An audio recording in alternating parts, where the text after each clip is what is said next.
Fears of further unrest in Bangladesh as the Prime Minister goes ahead with an election many say should be delayed. The opposition's boycotting the poll, saying the process is a farce. But is all this driven by politics or personal hatred between two political leaders? And where does that leave the rest of Bangladesh's 150 million people? This is Inside Story.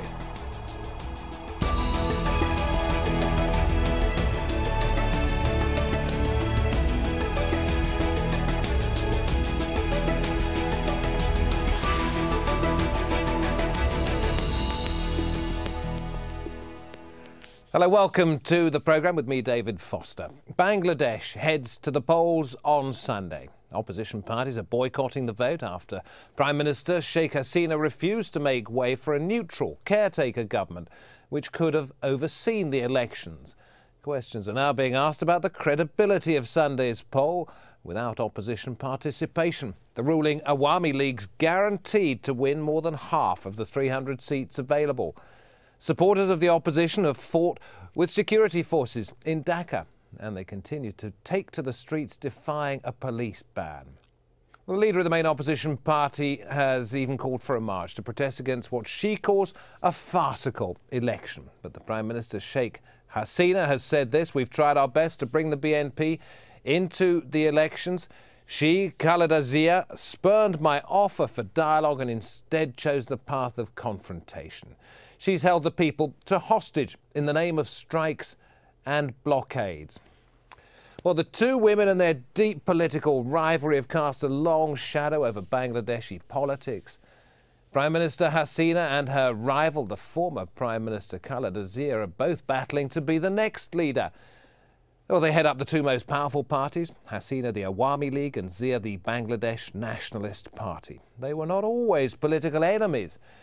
In 1990, they actually joined forces to bring down the dictatorial rule of Hussein Mohammed Ershad, but since then they've become bitter competitors as power has shifted between the two parties. Well, due to campaigning laws in Bangladesh, we can't speak to anybody from the government or the opposition, but let's bring in those guests that we do have. Very glad to have you with us in Dhaka. Dilara Chowdhury, Professor at North South University and author of the book Constitutional Development in Bangladesh, Stresses and Strains. In London, we find Kailash Budwa, a South Asia analyst. And joining us on Skype from Dhaka, Imtiaz Ahmed, Professor of International Relations at the University of Dhaka. Welcome to you all. Dilara Chowdhury, let me come to you first. I want to put aside for the moment the rivalry between Sheikh Hasina and her opposite number and ask you, when it comes to political beliefs, what are the values of the BNP on one side and the Awami League on the other? How different are they? Basically, there are not that much differences between these two political parties. Awami League, which stands for the nationalism, for Awami League, the Bangladesh nationalism is based on Bengali ethnicity, culture, and Bengali literature. But BNP's nationalism is based on the geography of Bangladesh and some connotation of some connotation of religion into it. But basically, when it comes to economic policy, social policies, or political decisions, there are not that much differences between these two political parties. So, Kailash, let me ask you this: if as we've just heard from Dilara, that there isn't a great deal in terms of ideology between these two parties, why are they so far apart? Why is politics in Bangladesh so poisonous? In the history, 42-year short history of Bangladesh, these two ladies have dominated the political scene for nearly 24 years. It has been known as a battle of the two Begums, Sheikh Hasina and Begums Zia. The most unfortunate part in this battle is that though both of them believe in democracy, both of them believe in democratic rights of the people for them to vote and elect a government, but they never see eye to eye how to make it work. Sheikh Hasina in last election won over 80% seats in parliament. Unfortunately, then Begums decided not to go to parliament or not to let her party sit in parliament on a very trivial matter of seating arrangement. Again now, while both of them have a chance to prove their mettle, to go to the people and win a mandate, both of them are at loggerheads to see that their own viewpoint prevails, which is very unfortunate because it's an open opportunity for both these parties to go to polls, to ask the people who do they want to govern, and then there you have one party leader saying, I'm not going to join your parliament because I don't like where you're going to make me sit. We had just a couple of months ago the two leaders recorded talking to each other on the phone and arguing about why the phones weren't working, why one wasn't picking up the other phone. So give us an idea why these two women who were friends at one point, why they have come to distrust and dislike each other so much. It's this way. Till 1990, after the coup in 1975, for nearly 15 years, it was the army which prevailed. In 1990, the two ladies joined hands to dislodge the army and to bring it back, the politics, to political parties. Though it's known as a battle of the two Begums, but now they totally differ in their approach. And Begums has now started resorting to take help from religious factions. And once you inject religion into politics, it's the most lethal combination. While Begums stands with her support from the Jamaat-e-Islami, which is basically a fundamentalist party, the party representing Awami League, of course, abhors religion. It's a secular party. And the battle has now become not between the two Begums, it has become the secular forces in Bangladesh and the forces which want to resort to politics. Yeah, let me ask Imtiaz Ahmed in that case, if it is no longer just about the battle of the Begums as it's been described, and it's now about forces within each party, how powerful are those forces? Because we're going to see an election and the result of which will be that the Awami League is in control of the government. How well equipped and how strong are the forces on the opposing side to counter that? Well, I think it's more complex than the previous speakers have highlighted. Two particular things ought to be flagged.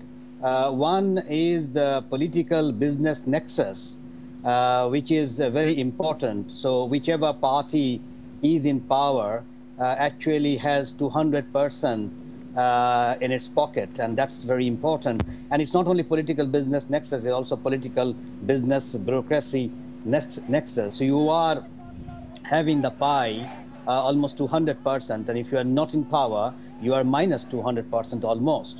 So that's enormous power. So you can, if you're in power, you can do whatever you like.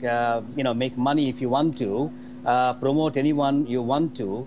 And if you're not in power, then you can't do anything of that kind. So one is the nexus.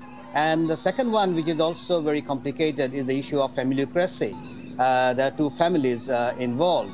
And I think both have an idea that the one is trying to wipe out the other. Whether it's 1975 killing or later on when Ziaur Rahman was, assassinated. So, both the killing actually are blamed somehow on the other. So it's an issue of familiocracy plus the nexus, which has complicated the whole process. And then you have layers of sycophants actually who would be promoting one or the other, because they know that only by promoting the other they have a chance to remain in that nexus and profit from it. So indeed, the poison is so much that Sheikh Hasina's said she may well prosecute Khaleda Zia after the election. She's had her evicted from her house. There are accusations of money laundering going on. But this is right at the top of the tree. I would like to ask Dilara now. We're looking at the possibility of an extremely low turnout in the country, partly because more than 150 seats are effectively already booked to the Awami League because the opposition's boycotting those, so people can't see any point in voting. Well, in fact, in those constituents, there will be no vote. But in the other ones, they're looking at an extremely low turnout. Is it the Awami League and the BNP that people are turning their back on, or do they just have no faith that Bangladesh's political elite are leading them in any sort of the right direction? Well, basically, you see, you started with, the mistrust between the two political parties. Whereas, you also said, and which is right, which is correct, that they joined hand in when they tried to bring down the military ruler, Ershad. But the whole thing, actually, and Bangladesh, there were great hopes that now that with the emergence of two nascent political parties, we are going to start having a democratic process, continued democratic process in the country. But from the beginning, when parliamentary system was reintroduced in the country, the politics between these two parties actually centered around power. How to grab the power and how to remain in power. That became the main issue between the two political parties. And when you talk about, we know that in politics, that there are political expediency. But here, both Awami League and BNP, because of dislike and mistrust against each other, because they consider themselves or each other as the main contender for power. So the fight is basically between these two political parties. And do the people themselves feel completely let down by this, unable to effect any kind of change? Both political parties, it has become very difficult to bring about a change because there are no internal democracies within these political parties. So the same person is the leader of the house and also the leader of the party, ruling party, and same goes for BNP. So without having a democracy within the political parties, none of these are leaders, are challenged within the parties, number one. Number two, in our constitution, there is an article which is Article 70, and this prohibits the parliament members from voting against the party which has nominated that person for the election. And so in a sense, it's uncontrolled power. As a result, there are not enough checks and balances, perhaps, in the views of the people bound up in the Constitution, not enough checks and balances. But I wonder, I'm going to move on just a second. I'm wondering where some of the other political forces come in, notably Jamaat-e-Islami, which would like to see an Islamist government in Bangladesh, and we've seen a senior member of that, Abdul Qadir Mullah, executed for war crimes a short while ago. Let me go to Kailash now and ask you, Kailash, where do you think Jamaat-e-Islami, for example, and other minority parties, where will they have any kind of say in Bangladesh's future? Jamaat-e-Islami on its own is a totally different case. Because after all, at the time of birth of Bangladesh, more than millions of lives were lost. And at that time, Bangladesh emerged as a secular democratic country.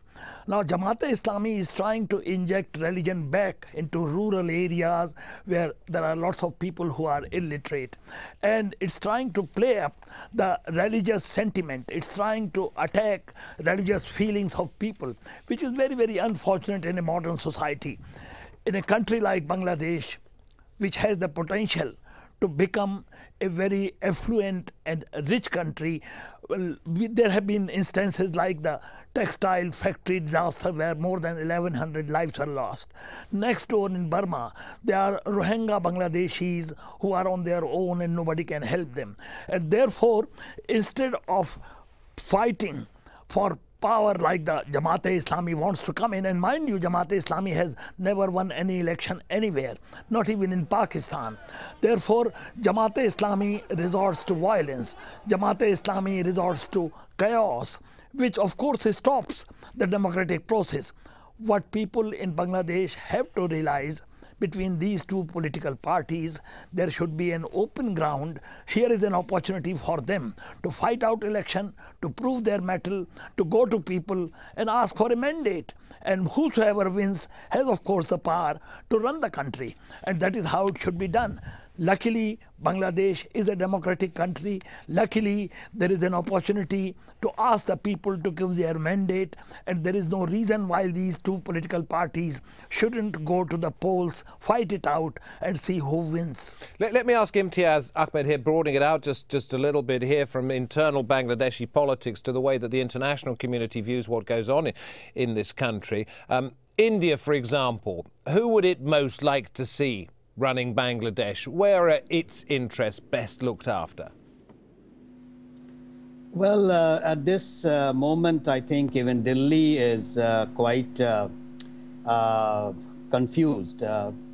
Confused mainly because it backed AL for quite some time. It backed Awami League, no doubt. But the very fact that in more than, in 153 seats, there's no election, not a single vote being cast. To put it differently, over 50% of the people or the voters are not being able to vote. I think this situation, this new situation, has created a problem for Delhi, because out of 40 political parties, only 12 political parties are participating. So it is not only BNP, even pro-71 Liberation War, pro-Liberation War parties like Communist Party of Bangladesh, Dr. Kamal Hussein's party, Qadir Siddiqui's party, he's a freedom fighter, former freedom fighter. So they are also boycotting the election. So that has become a serious problem for Delhi. So only in the last, I think, in 72 hours, there has been a little bit of shift in the sense that now they are calling for dialogue and saying that all should vote, and all those lines are coming. But I guess it's a little bit late, and but late for 5th January election. But I'm sure right after 5th January, they probably will join the international community, the European Union, the USA, the UN, which have been talking for dialogue, for quite some time, and have actually been very critical the way things were going, particularly the no compromise kind of a situation on the part of the government. You talk about the international community. It's a strange phrase, isn't it? But here we have the European Union, we have the United States refusing to send election observers in here, ostensibly because they don't believe it's a fair and just process. Exactly. So where would they be in dealing with the Awami League, headed once again by Sheikh Hasina, when it is at her insistence in many ways that this unjust position has occurred? I guess on 6th January they will keep repeating what they have been saying, and they will use the word dialogue once again. I don't think she is going to get a blanket congratulatory note. So one thing will be, insistence on dialogue. That will come, and I guess they can bring other cards as well. There are several cards, but I'm not really sure at what stage they are going to use those cards. They will actually look for what the government will do after January 5th. I think they will wait for a while, but as I said, they will continue pressing the government and also the opposition to come to a dialogue, so that the next election is held with all the parties participating. And Dilara Chowdhury, is it at all likely that after these elections, which have been described as a farce by the opposition, that the Prime Minister, and one can only assume that it is going to be Sheikh Hasina again, that she will, within a relatively short space of time, go for new elections, perhaps under the guidance of a caretaker government, or is that absolutely unlikely to happen? Well, you know, in that case, the whole thing, the whole crisis, I'm sure you are aware how this crisis actually came to this stage.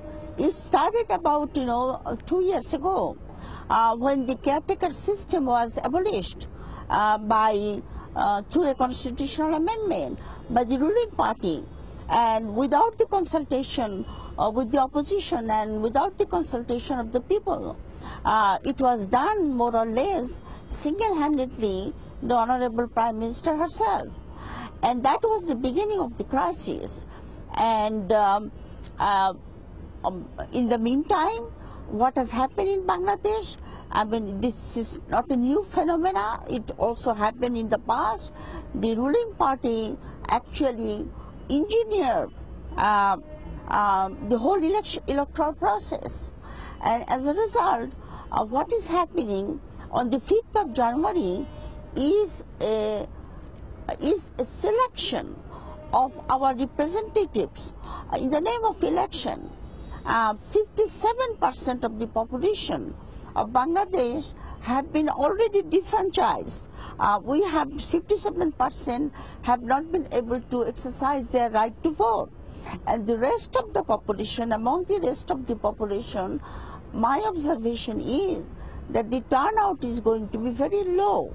And indeed, we've seen that in many reports about what's happening. Security forces. I just want to ask Kailash Budwa, and I apologise for talking over you. I know there's a delay between me talking and you hearing what I'm saying. It is the only way we can communicate. Kailash, let me ask you, is there any way that the political parties, the main political parties, will come together and find a way of preventing the kind of violence that has characterised the last 2 years that Dilara was saying? It was when the modern crisis actually began. Right. Let me first take the question of caretaker government, which is the sticking point at the moment between the two main parties. Now, this caretaker government was a very unique kind of solution found to keep the army away. Because in 2007, when the government was, of course, dissolved, and there was a question of new elections, and nobody could come to terms, as the present situation shows, at that time the military intervened, and the military decided that there should be a caretaker government. And their caretaker government, I'm going to have to rush you here a little bit because we're coming very close to the end. Do you have any formula for the two parties coming together to keep the situation as calm as is possible in these circumstances? I would say no other force, no other outside nation, no other kind of power can influence the future of Bangladesh. It's the people of Bangladesh who have to decide. And the only place they can decide is the voting forum. And therefore, I can only wish that politicians would come to their senses. Politicians should decide that this particular option is open, ask the people, let the people decide who should govern them, and that would be the future of Bangladesh, where they can settle it. Instead of going on the streets, instead of demonstrating, instead of boycotts, instead of accusing each other, here is an opportunity to go to the polls. Here is an opportunity to ask the people. And why not? Let them decide who should govern Bangladesh. Well, Kailash, we appreciate your time. Thank you very much indeed. Some form of democracy rather than no form of democracy seems to be the message, is the best way forward, and that the political parties should actually get together and talk about doing the best they can for the people of Bangladesh. Well, we appreciate the fact that you've taken part. That's Dilara Chowdhury, Kailash Budwa and Imtiaz Ahmed. Thank you for joining us on this edition of Inside Story. If you want to send us your thoughts, just email them to us at insidestory@aljazeera.net. insidestory@aljazeera.net. For me, David Foster, and the rest of the team, thank you very much for watching. See you next time. Bye-bye.